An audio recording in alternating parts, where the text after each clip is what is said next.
Krishna, Trippo, Trada, Sutra, Ganamari, Ganamari,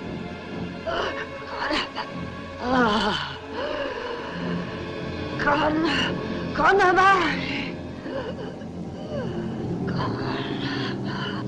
That Sanskrit, the black sign of death, is on this house. Is on this house. That's enough for tonight.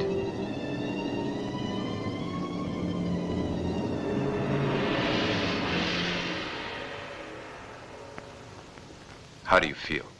Tired. Margaret, please give me a hand. Your husband must rest now.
A little under the weather, aren't you? Take my advice and stop these seances. You get excited, your strength goes, and that isn't something you can afford to squander so lightly. I didn't ask you to preach, Charles. They're my only interest in life now. By means of these seances, I can cross the border. The border of the spirit world to which I belong.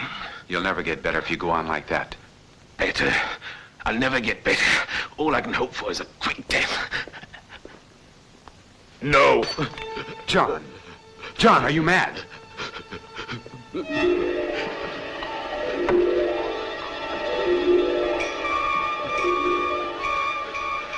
It's useless. The poison does its work too quickly for it John, to be effective now. You must drink this antidote. Drink it. Drink it.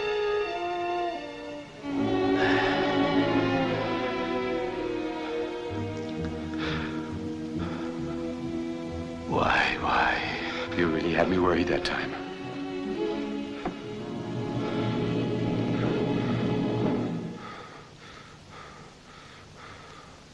Don't you realize you must get well?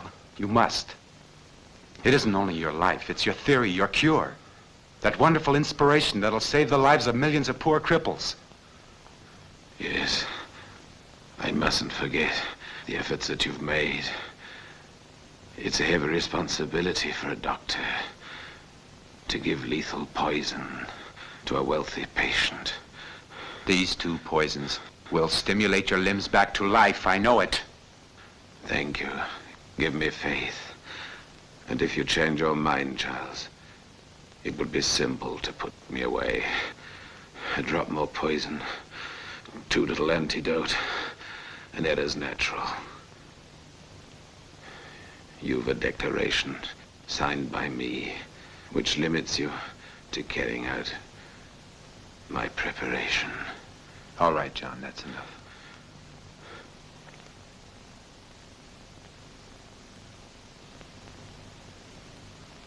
You must try to get some rest.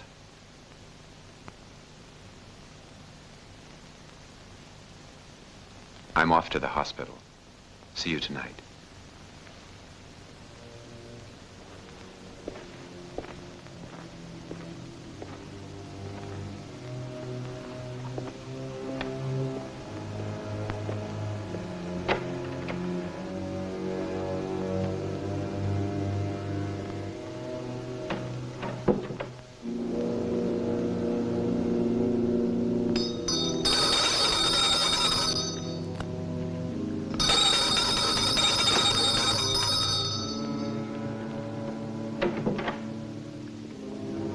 Come here, Catherine.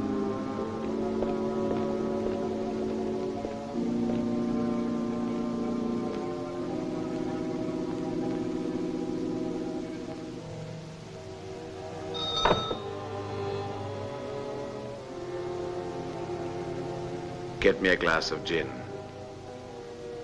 Over there. It's in the bookshelf.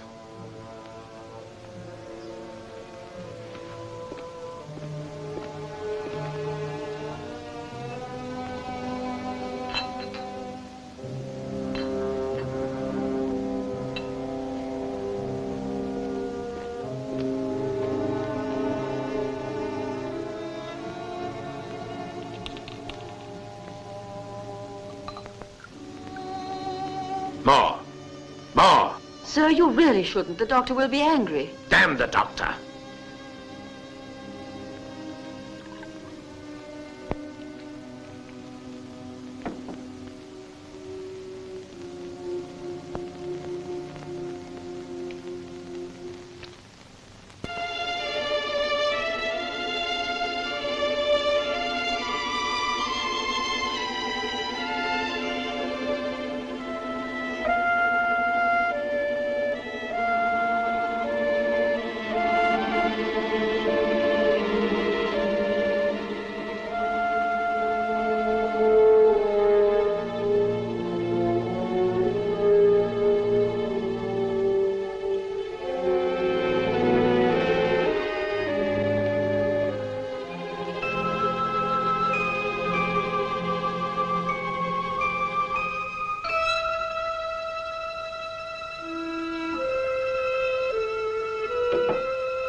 You are late.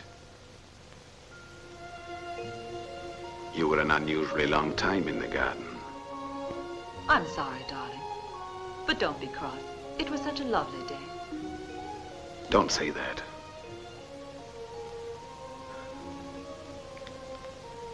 It makes me feel even more of a cripple. John. Oh. Why do you talk like that? Because it's true. I was watching you down there with Charles. You were so remote, so far away from me, tied to this wheelchair. And you seemed so happy. I was happy because Charles was telling me you were getting better. Slowly, but surely. My friend Charles, the suave Dr. Livingstone. He is the exemplary, faithful friend. If you're jealous of him, why don't you send him away? He isn't the only doctor in Scotland. I know. But he's the only one who has dared to practice my cure on me. Then what are we arguing about? Doesn't my being near you, my loving you, help? Or mean anything to you at all? I'm sorry. My apologies.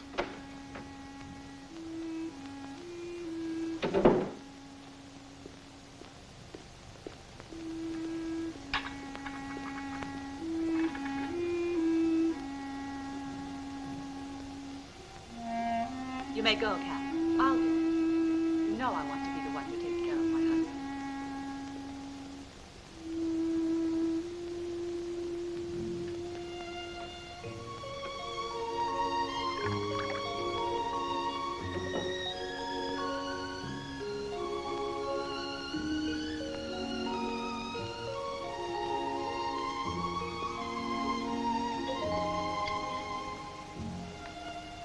There you are.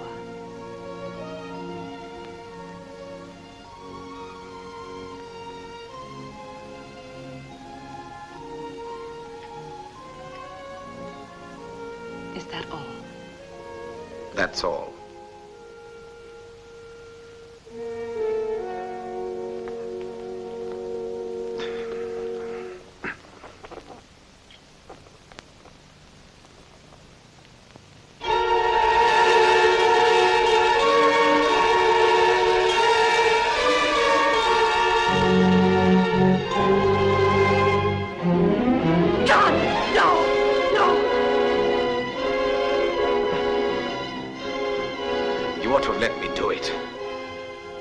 I'm just a living corpse.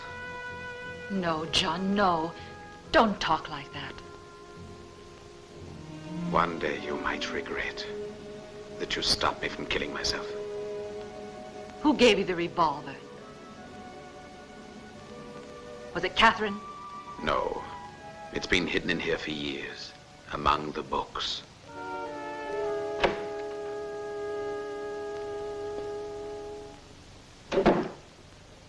May I help, ma'am? Thank you. I'll manage alone.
Living this part anymore. I can't go on being the devoted nurse and the loving wife. You've got to put an end to it, Charles. I can't even bear to touch him. I hate him. Help me. Help me. I beg you to put an end to it, Charles.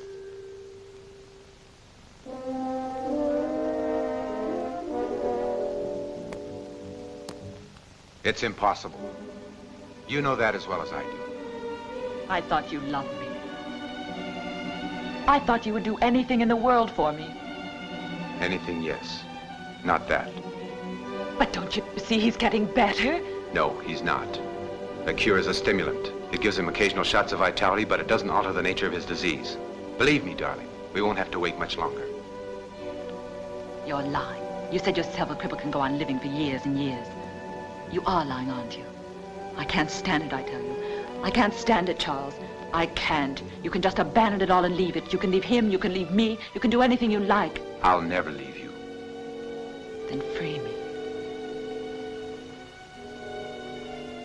Charles, if you don't do it, I'm going to. Do you hear? No. No, Margaret. Charles. I will, I swear it.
We heard it at a restaurant in Copenhagen.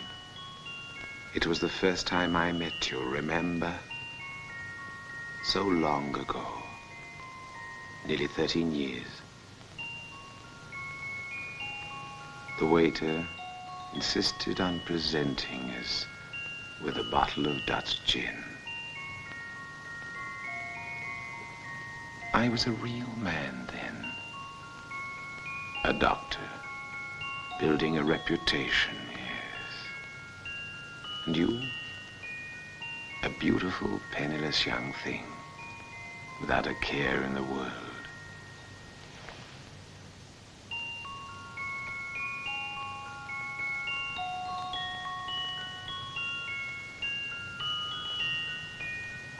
How happy we were then. As happy as two children on holiday.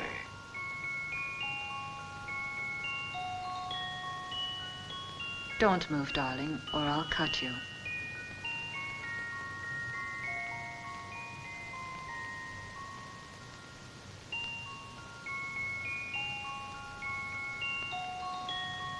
Pour me some gin.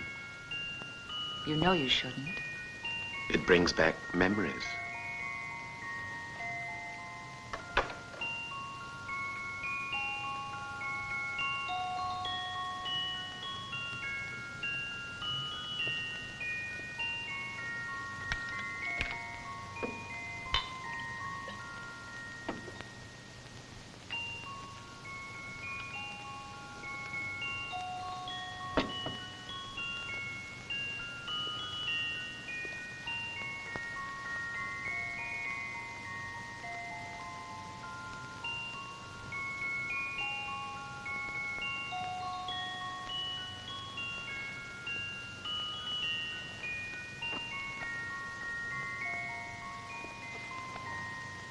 You have some too.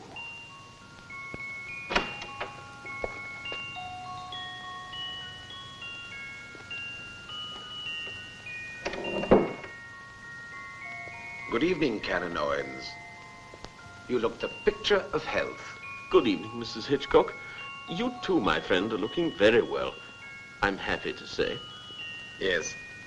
I owe it all to my dear, devoted wife and our good Dr. Livingstone, to the Dutch gin and to the memories evoked by a Viennese waltz.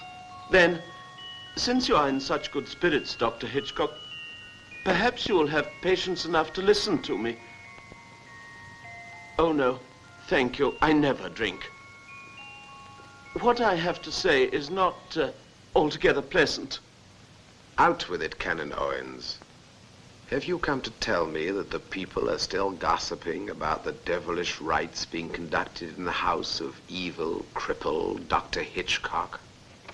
Please, Dr. Hichcock, you shouldn't treat this matter so lightly. What I mean to say is, the townspeople are saying that your experiments are very close to black magic.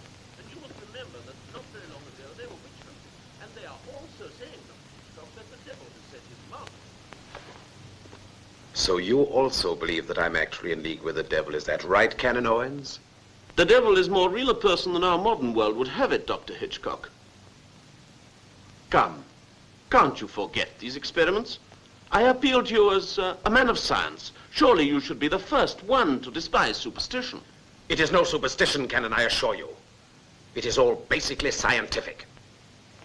Well, then, I warn you, Dr. Hichcock, you are playing with forces which are best left alone. I entreat you, confine yourself to your scientific studies like these here. Don't touch that!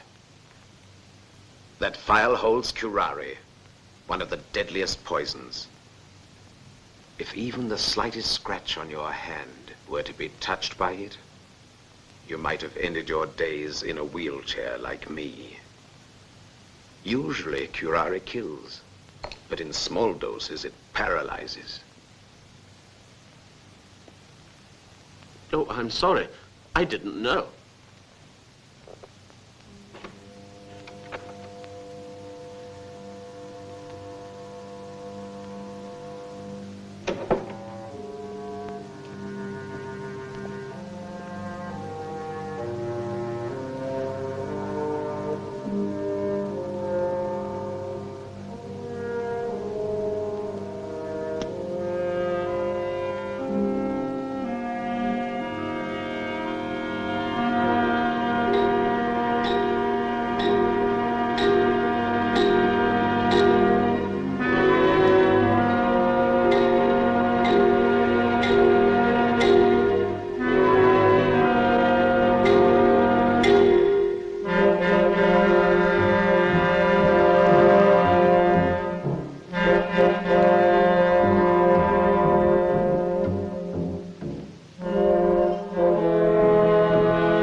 Never forget that.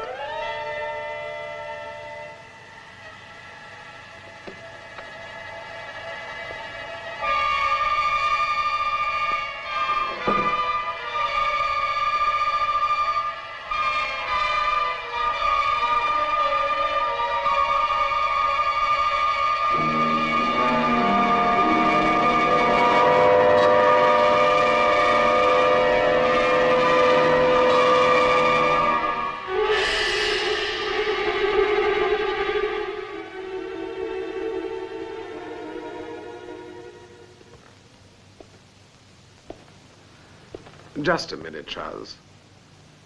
The Queen moves to H7. Checkmate. Exactly. If it weren't for the doctor with the injection and the hypodermic, I'd ask for my revenge. I'm afraid, Dr. Hichcock, it's getting late, and I think we ought to go now, or else we'll have all the people in the town saying that the chief constable is neglecting his duties, and that criminal activity is increasing in the county, and we wouldn't want that now, would we? Don't forget that. No, no, no. No fear of that. I'll see you tomorrow. Tomorrow? Who knows if I'll see tomorrow? When I was in Africa, a witch doctor said to me, "The day will surely come when the bright sun will no longer shine over the forest." Your medicine seems to put you in a bad mood. Why don't you give it up? Don't believe in medicine myself. As far as I'm concerned, I think it's an awful lot of nonsense. Not to me. I think that scientists should believe in their power to heal even cripples. Perhaps you're right. Good night. Good night, Dr. Hichcock.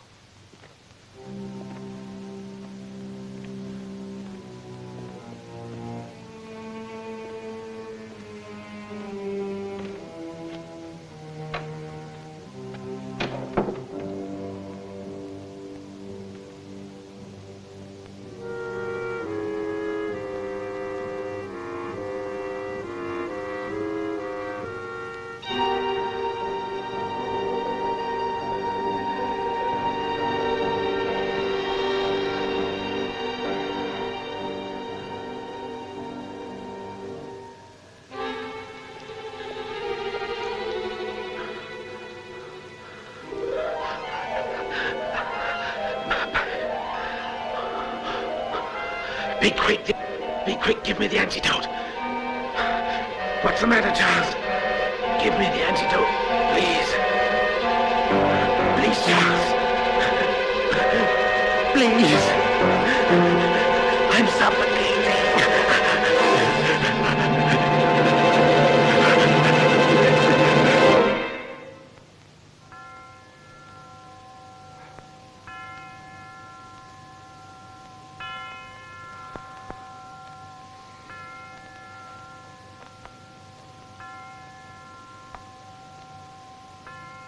It's been an hour since I gave the injection.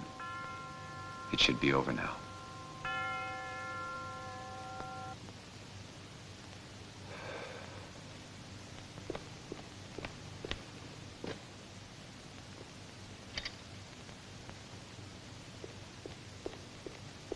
If you are waiting for Dr. Hichcock, he's not coming. Oh, it's my fault. I'm sorry. He told me to say he was dining in his room tonight.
He's been dead for more than an hour.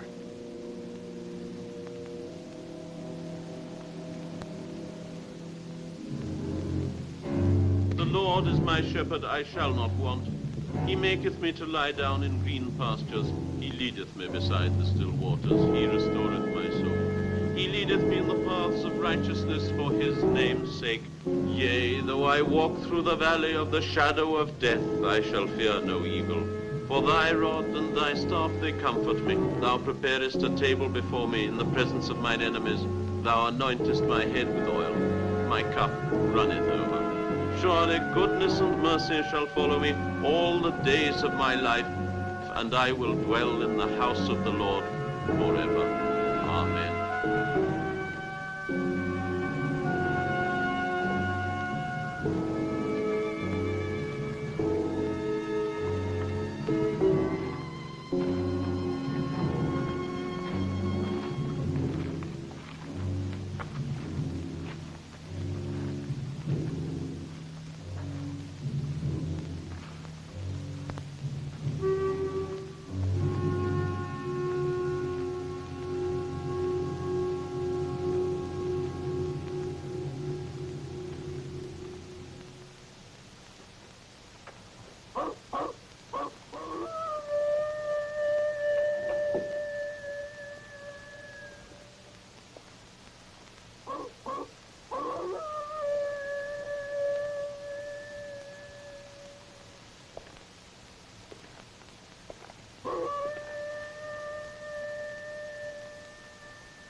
Oh, Charles, please, not now.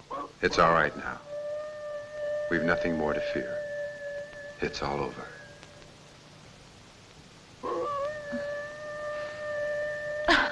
I can't stand it. I wish he'd go Margaret, away. what are you thinking of?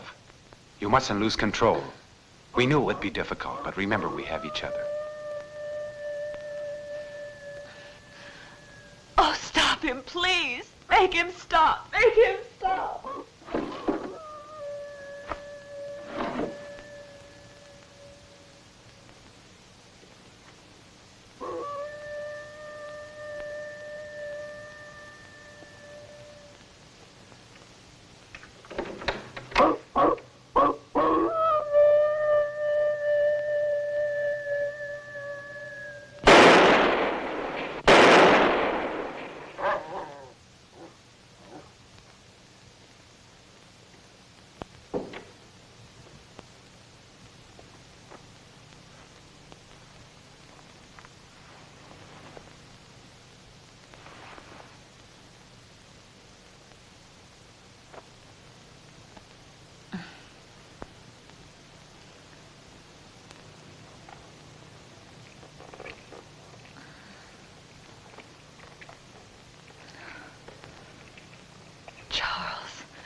What's that?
Margaret! Margaret!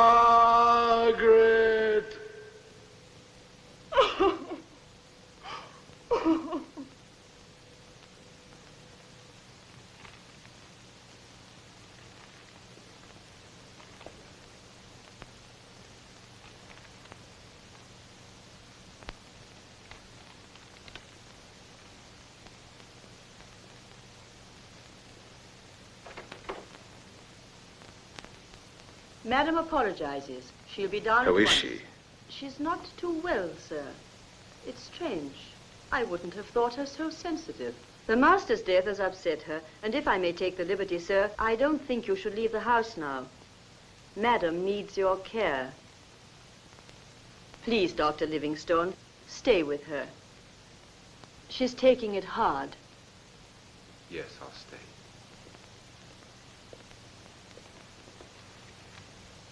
Good morning, Canon Owens. Good morning, Dr. Fisher.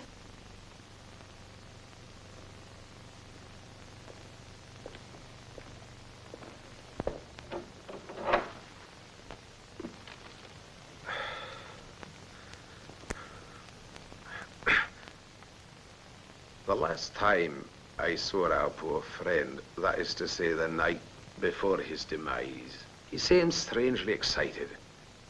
Before our usual chess game, he insisted on dictating his last testament.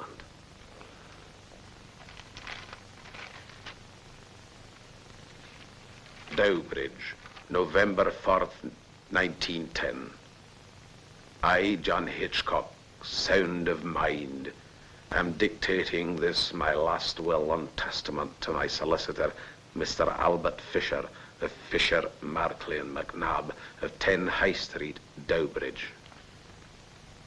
Item 1, I bequeath my house with all it contains and the land on which it stands to my wife, Margaret Hichcock, née Whiteman, as a token of gratitude for her affectionate assistance, on condition that she keep in her employment my governess, Catherine Wood, to the end of her days.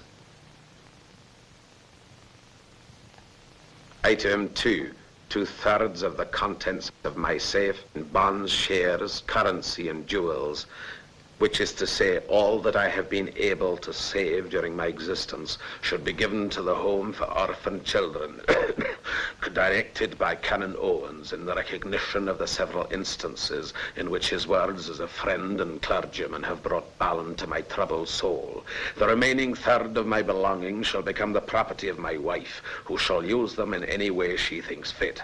Item 3. All the books and documents pertaining to the studies I have conducted during my lifetime will be denoted to the Institute of Psychic Research in London. That's all. Now, Mrs. Hichcock, if you would kindly proceed to open the safe in my presence.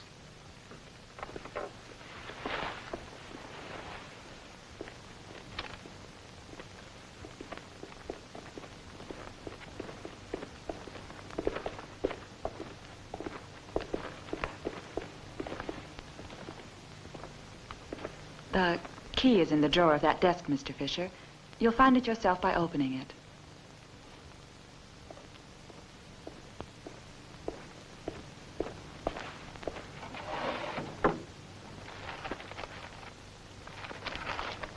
There is no key here, Mrs. Hitchcock. Strange.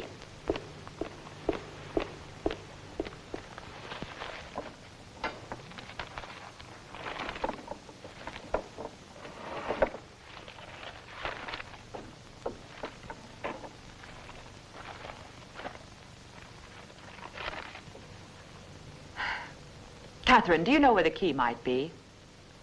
No, ma'am. But I remember the master always kept it in that drawer.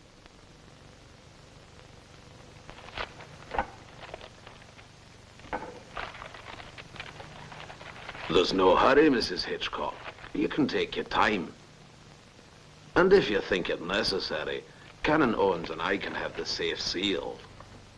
Oh, good heavens. I wouldn't dream of it. In that case, Mrs. Hitchcock, will you kindly inform me as soon as you find the key? Should it really be lost, we shall have to apply to the magistrates for authority to have the safe forced.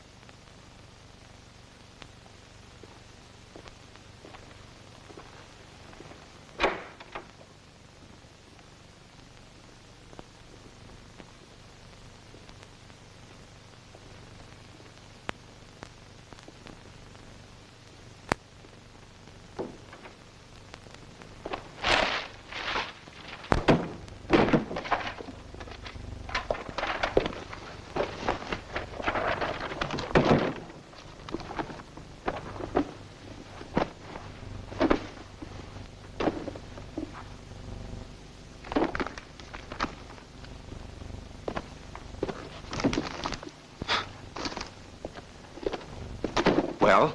Nothing.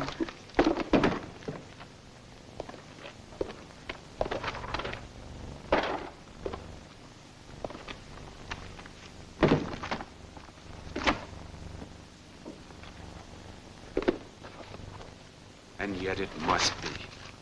It's bound to be somewhere.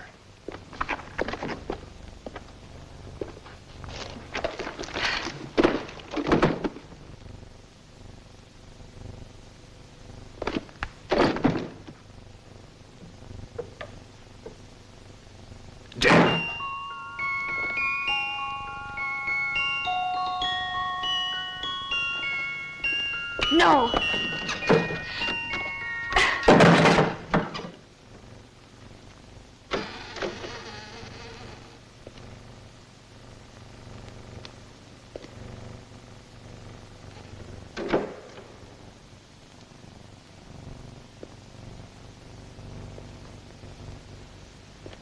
What is it, Catherine? There's something I've got to tell you, ma'am. The master sometimes kept the key to the safe on his person. I saw him myself put the key in his vest pocket a few days before he died. But in that case, it must still be in his coat. Oh, yes, ma'am. But it's the coat he was buried in.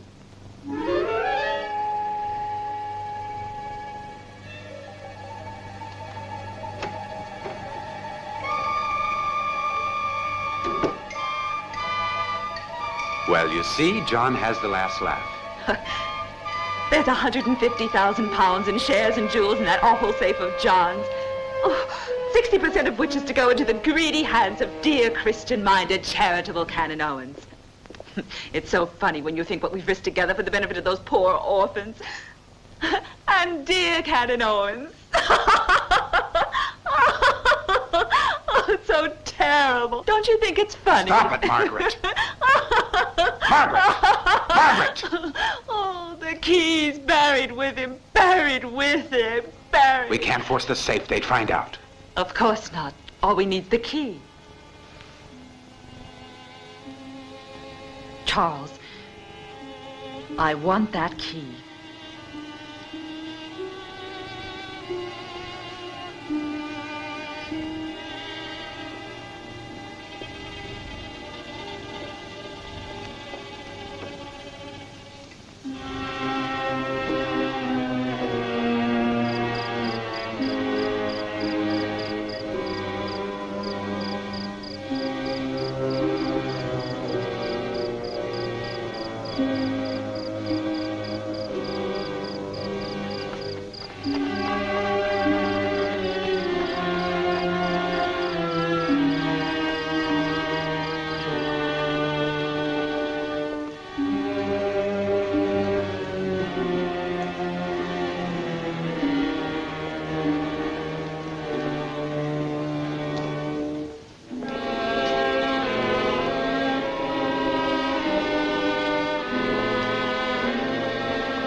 the effect of the injections. They hasten decay.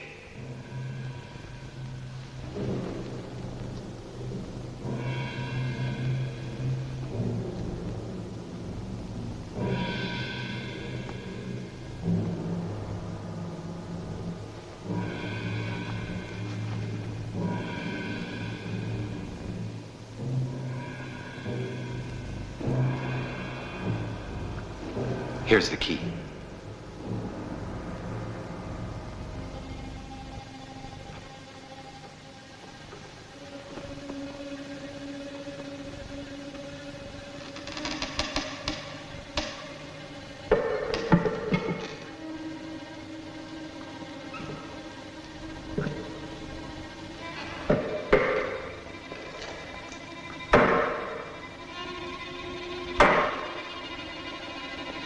Come along.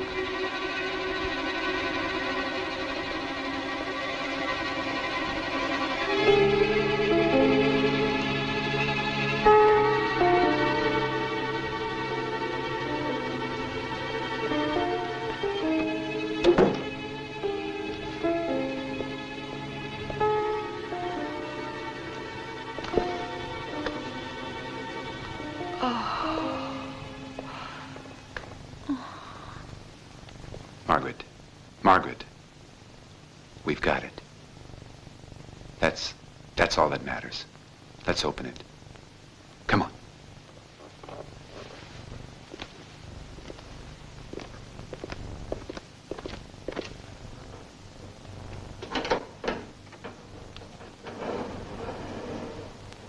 Ma'am! Darling, you must stop her. Don't let her come in. Go on.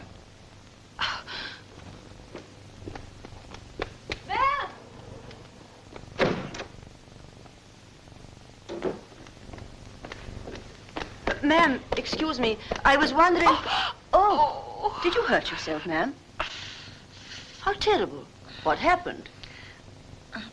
No, it's nothing. What do you want?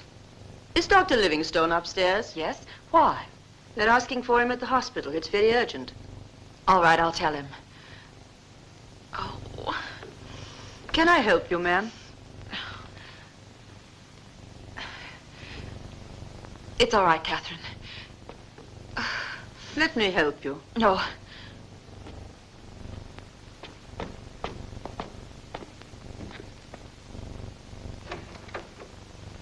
Charles, they want you at the hospital. What's happened? There's nothing there.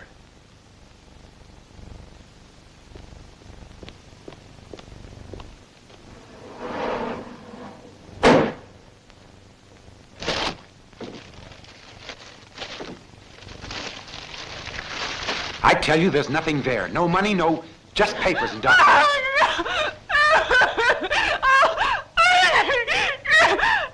Margaret, stop it. Margaret. Margaret. Don't shout. Stop it. Stop it. Stop. Stop it. Stop it. Calm yourself. Stop it.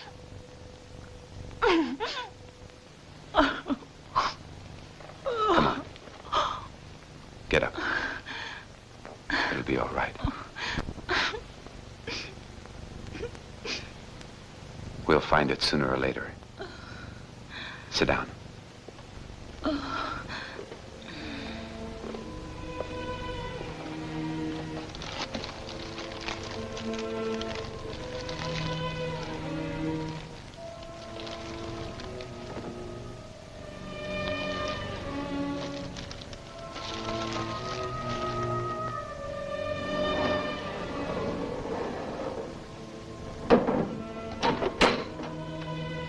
I'll throw the key into the lake.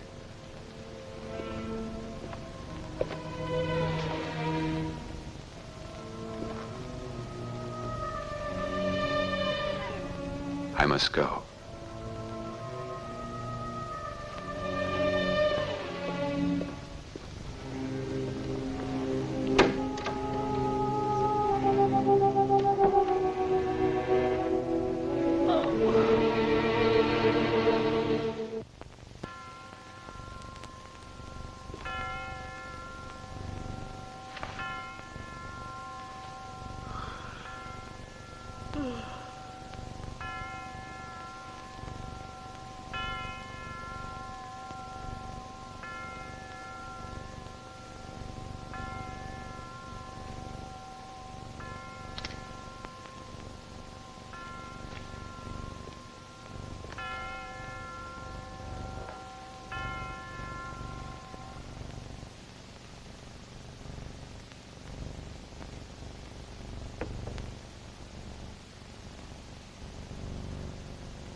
Charles, is that you?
I saw him.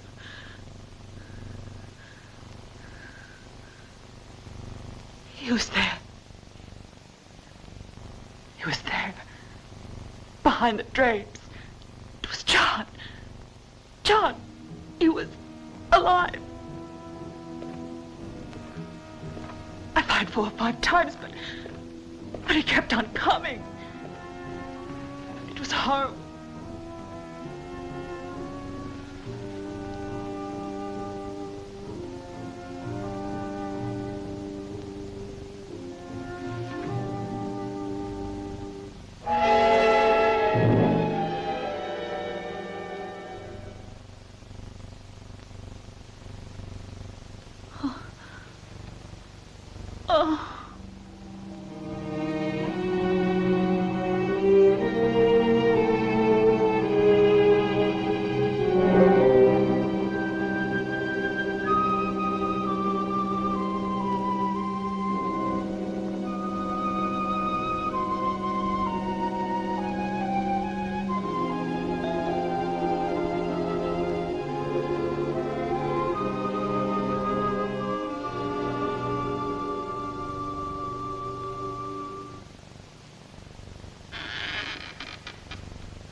Listen.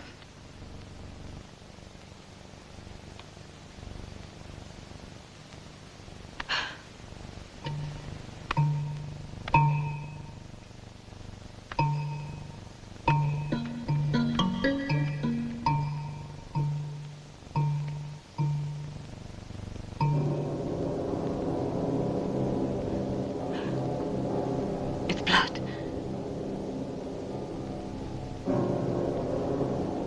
Blood. I'm going to see what it is. There must be an explanation. No, Charles. No, please. I must go. I won't be long. I'm frightened, Charles. I'm frightened.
Must you sneak up on me like that?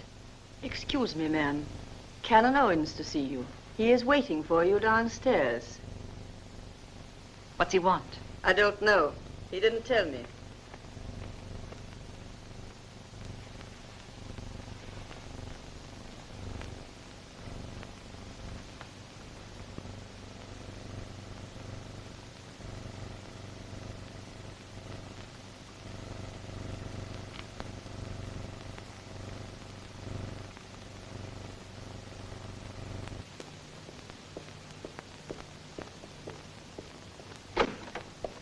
Good morning, Mrs. Hichcock.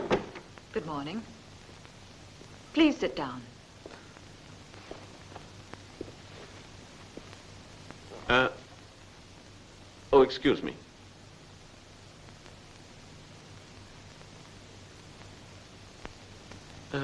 We missed you in church today, Mrs. Hichcock. Surely you haven't forgotten. What? The memorial service for your husband. You know, we live in a small community, and, Will you come to the point, Canon Owens? well, Mrs. Hichcock, Dr. Livingston's presence in this house was necessary during your husband's life, in view of the state of his health. But now you will understand. A young, widowed lady, alone, in her deceased husband's house, a man, even though he is a trusted friend of the family. You mean the town would have it that Dr. Livingstone is my lover? Oh, dear me, Mrs. Hichcock. The thought never entered my mind. But I thought it my duty to warn you that gossip... Let them gossip, Canon Owens. I have other things on my mind. I only meant well, Mrs. Hichcock. No doubt you did. Good day. Good day.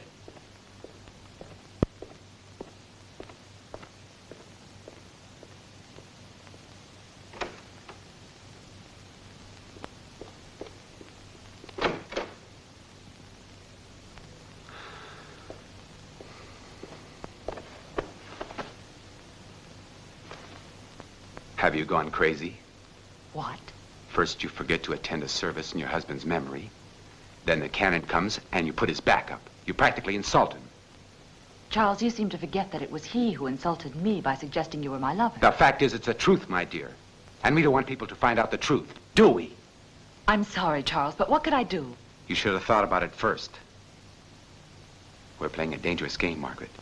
You know as well as I do what one more stupid move like that'll bring us. Darling, please don't turn against me now. I'm not turning against you. If I would do that, I'd have done it a long time ago, long before you dragged me down to this. I dragged you. It was you who killed him. Don't you ever say that again. Never! Charles, you're hurting me. Stop it. You wanted him dead. You pushed me into this.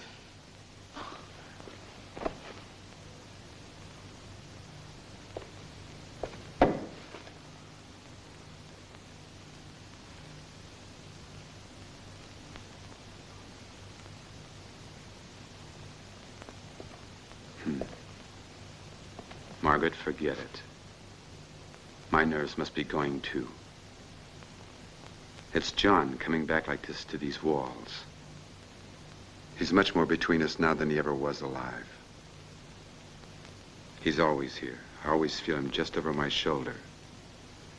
Sometimes I turn to try to catch him face to face. And he's not there. No one is. Oh, well. We're in this together. That's all that matters. I'm going to go upstairs and try to get some sleep. Remember, we must be very careful now. We're being watched. You'd better go up and visit your husband's grave this afternoon. Take him some flowers. And be sure that someone sees you do it. Just as you say, Charles. I'm only saying it for our own good.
You really should try and eat something, ma'am. It's not good for you to go on day after day without having any food.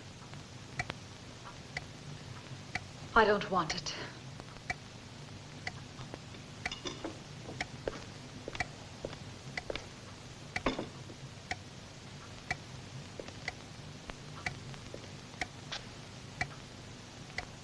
Shall I stay up and wait till Dr. Livingstone comes, ma'am? Do you want me to wait for Dr. Livingstone, ma'am? Oh. Don't you hear it? Don't you hear it? Hear what, ma'am? You know perfectly well what. It's coming from upstairs. I can't hear anything, ma'am. You can. You're lying to me. Oh. Ma'am, what's the matter? Ma'am, ma'am.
This was the master's favorite snuff box. I found it in Dr. Livingstone's room.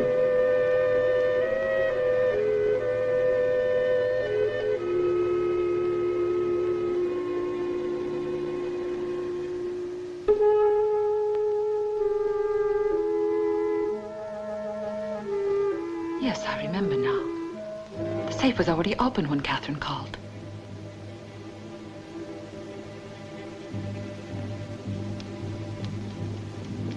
And I left him alone.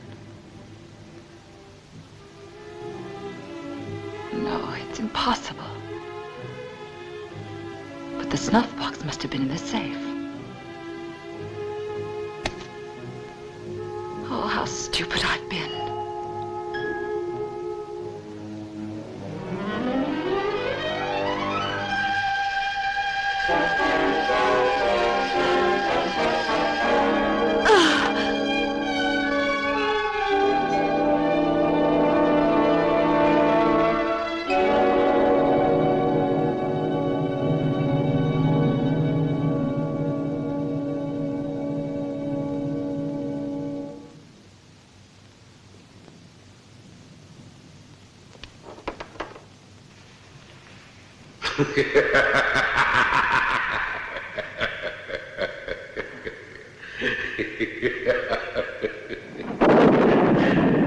I know what you are looking for, Margaret. But it's not here. It's not here. John.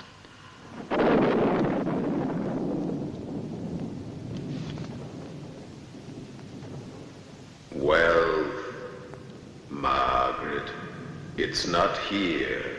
It's hidden. Under the coffin. That's The hiding place. Under the coffin. Under the stone slab. It's waiting for you. It's there. All you've ever wanted. Jewelry, money, Margaret. Wealth more than you've ever dreamed of. All that you've ever longed for, Margaret. All that you've ever longed for.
are you spying on me like that?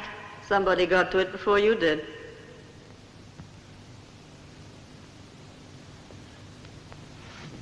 Who is doing these tricks? Who is it? Who is it? That's not hard to understand. Who lives in this house besides you and me? It's very clear, isn't it? No. There's no one else, is there?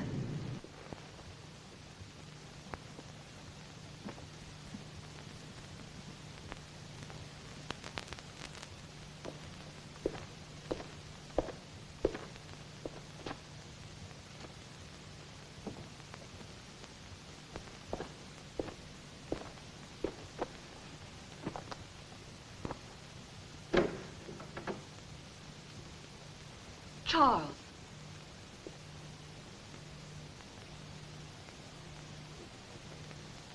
Margaret, I'm leaving here. Why? Because I finally realized that everything we hoped for is being gradually destroyed. Even if we found that money and could get away from here, it would be too late. We would only go on destroying each other. I'm sorry, but... No, what's done cannot be undone. You said so yourself not very long ago. That's right. But I can get out before more evil is done. Before we completely destroy each other. Why these silly qualms of conscience all of a sudden? I feel like a man waking from a dream. And I realize now, for the very first time, what we've done. Charles, please don't go away. I'll do what I have to do, Margaret. Charles, everything I've done has been to have you with me forever. That's all I've ever wanted out of life. Don't leave me alone, Charles. We are both alone now, Margaret. Perhaps forever. Don't you understand that? Being together would be like living in a nightmare. But I love you, Charles. I can't live without you. It's too late for love and feeling. You once loved your husband, didn't you? Well, that's all over and done with now. But you'll forget me, just like you've forgotten the other. But that's not true. I love you. No, Charles.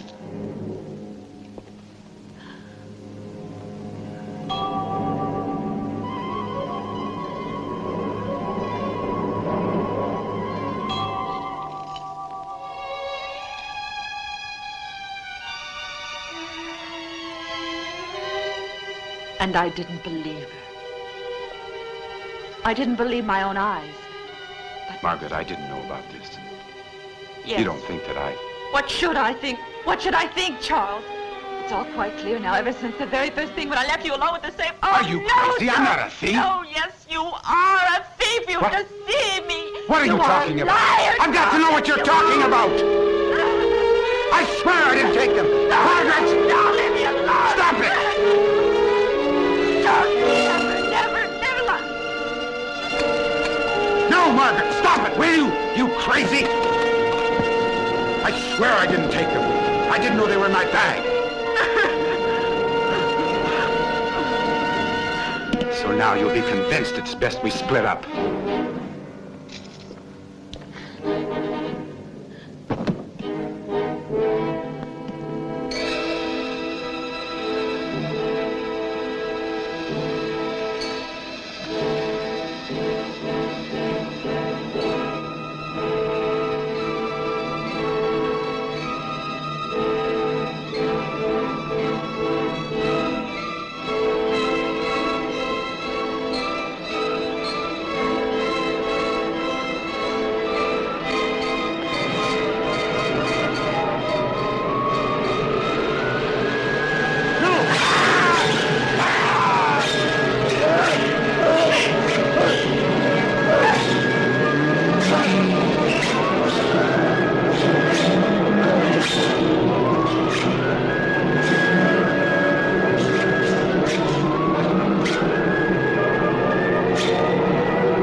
Margaret, you're trembling.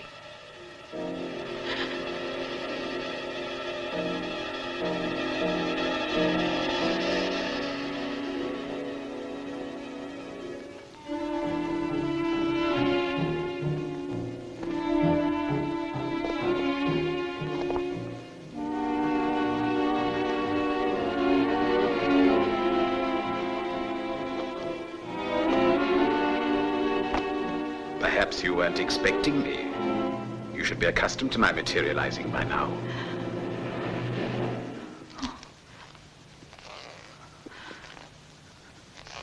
But this time it's really me, Margaret. Alive and kicking.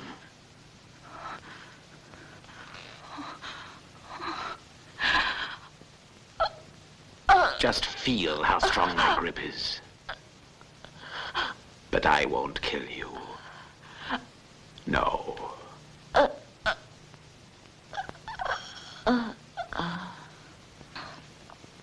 It would be too easy, my dear, for you to escape your punishment that way. When you were in the tomb, you cut yourself when you opened the jewel case, didn't you? Well, I smeared the hasp with poison. Curare. It paralyzes, you know.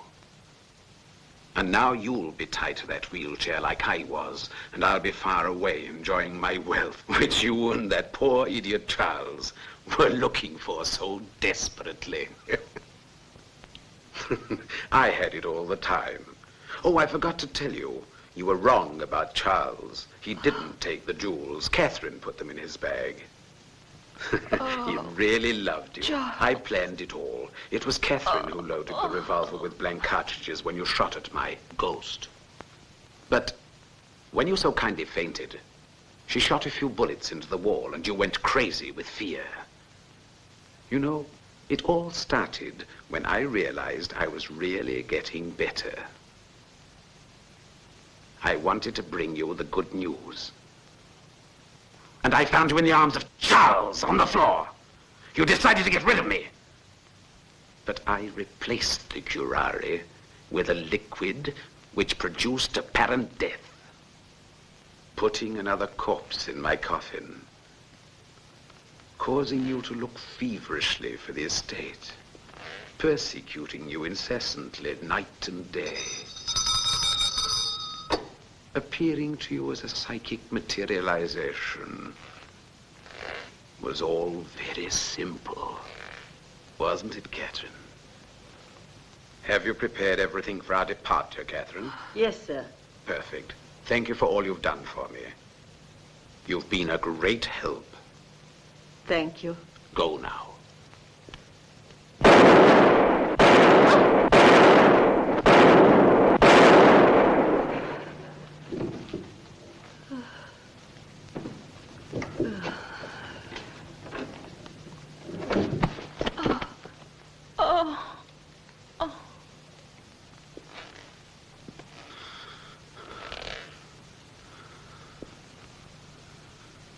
I had to do it. There will be no witnesses.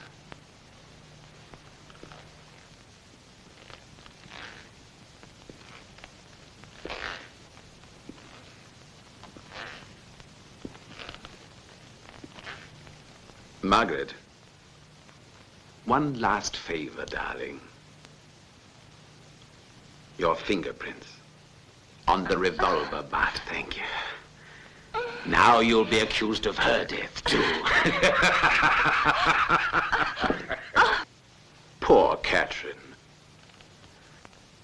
When she called the police for me, she didn't realize she was asking them to come here to investigate not Charles's death, but her own. Amusing, isn't it? Soon, my darling, you will be completely paralyzed.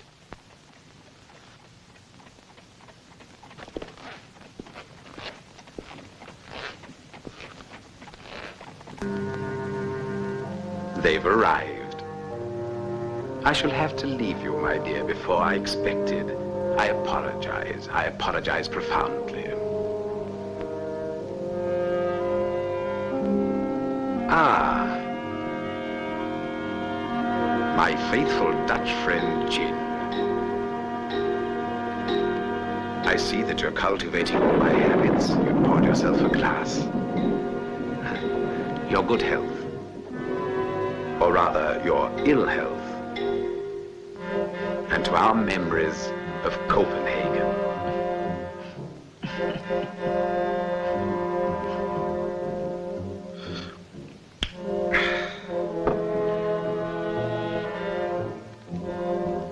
Pity you didn't know there was a secret passage in this room. We would have met frequently.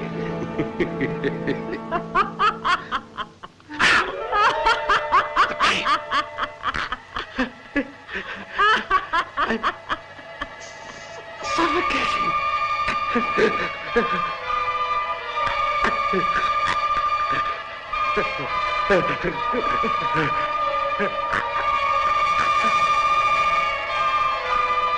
bottle there, on the table.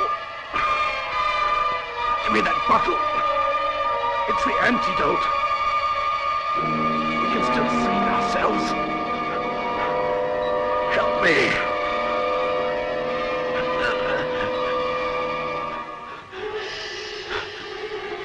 Margaret, please, give me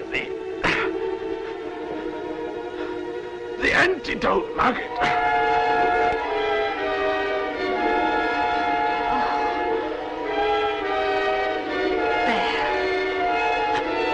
We'll save ourselves. We'll save ourselves. Give it to me.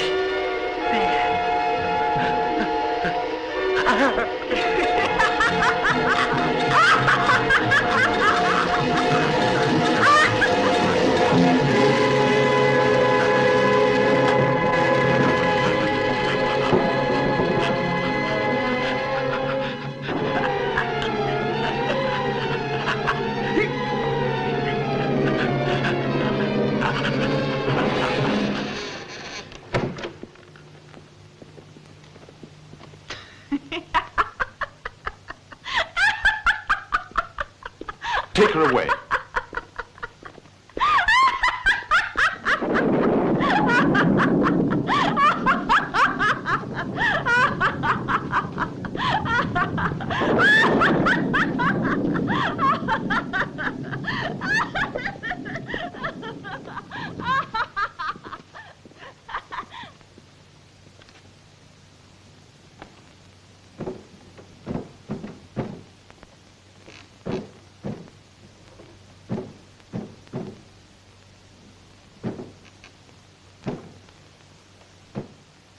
I told you, Dr. Hichcock, the devil is a very real person.